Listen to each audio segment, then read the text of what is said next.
parce qu'ils ont été décidés comme ça. Une question de notre collègue Stéphane Buchou. Merci Madame la Présidente. Bonjour, Stéphane Buchou, député de la Vendée, vice-président de cette commission d'enquête. Je voulais revenir sur ce que vous nous avez dit tout à l'heure. Vous nous avez dit ne jamais avoir été le témoin durant votre belle et longue carrière. Ça, c'est mes propos à moi. C'est sincère. Vous n'avez jamais été le témoin de violences sexuelles ou sexistes, de propos racistes, homophobes, etc., etc. Et que vous en avez pris connaissance, comme je dirais beaucoup d'entre nous, par le biais des médias.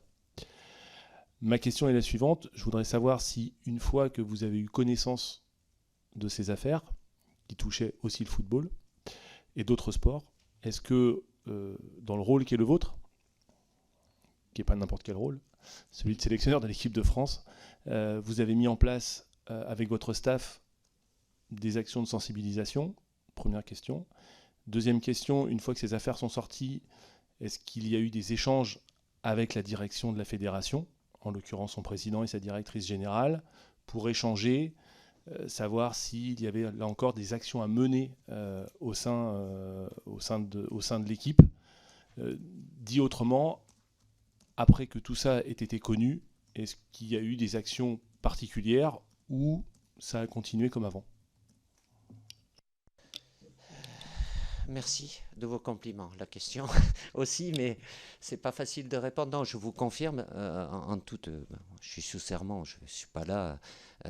Voilà, j'aurais pu, en tant qu'entraîneur de club, dans l'enceinte d'un stade, dans des tribunes, ça m'est pas arrivé. Je vais pas dire, ou dans un vestiaire quand j'étais joueur, ou là en étant entraîneur, de par ce que je viens vous dire et les moments d'immense joie qu'on a connu avec justement, si le sport et le football a cette capacité à fabriquer des émotions, mais surtout à réunir, peu importe la diversité quelle qu'elle soit. Alors après, ça dure le temps que ça dure, mais on n'est pas là pour pouvoir malheureusement régler les problèmes quotidiens de chaque Français ou de chaque Française.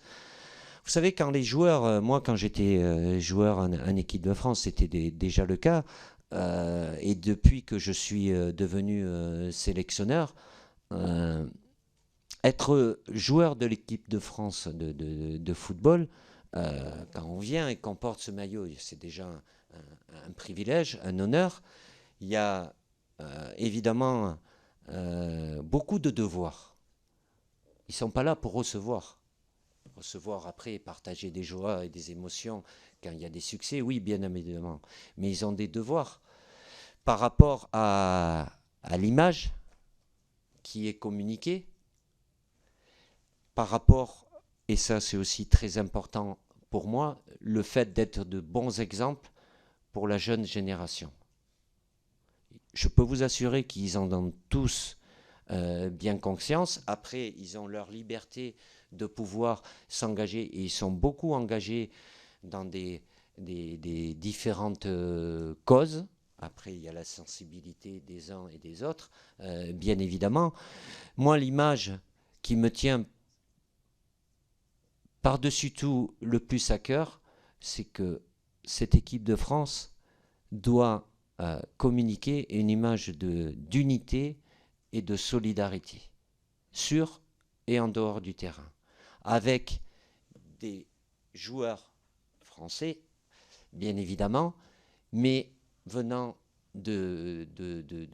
ayant des cultures, des histoires forcément différentes. S'il y a un mot qui est très important, mais de nos jours, dans notre société, il n'a plus beaucoup de place, c'est tolérance et pouvoir accepter la différence.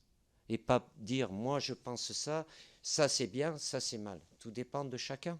Et le football, dans un vestiaire, où là, par rapport à l'équipe de France, sincèrement, il n'y a pas eu à intervenir, puisqu'il n'y a pas... Le problème, il n'y est pas.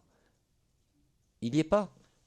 Parce qu'il y a un groupe qui est composé de joueurs différents, avec des cultures différentes, des religions différentes, des opinions politiques différentes, des sensibilités différentes. Ça concerne chacun d'entre eux dans leur quotidien. Là, ils se retrouvent pour porter le maillot. Évidemment, il y a ce qui se passe sur le terrain et l'objectif sportif, c'est celui-là le plus important. Mais il y a une vie de groupe quand on part pour des grandes compétitions. En comptant s'il y a une préparation, on part sur un mois et demi, 2 mois, et on est H24 ensemble. Donc, qu'ils aient aussi, en plus de leur énorme qualité de footballeur, que humainement, ils aient des capacités à vivre ensemble, oui, ça c'est quelque chose d'important. Il n'y a pas de sujet tabou. Moi, à aucun moment, depuis que je suis sélectionneur, j'ai dit à des joueurs, tu parles pas de ce sujet, tu dois dire ça, tu dois dire autre chose. J'ai des discussions avec eux, collectives, j'ai des discussions, des entretiens individuels, où je m'adapte, je fais en sorte, au-delà des footballeurs qui sont, de connaître le mieux possible chacun d'entre eux humainement, pour justement savoir leur parcours, leur historique, leur Je vais devoir vous interrompre, je suis désolée. Ah, je suis trop lent. Mais parce que nous avons d'autres questions.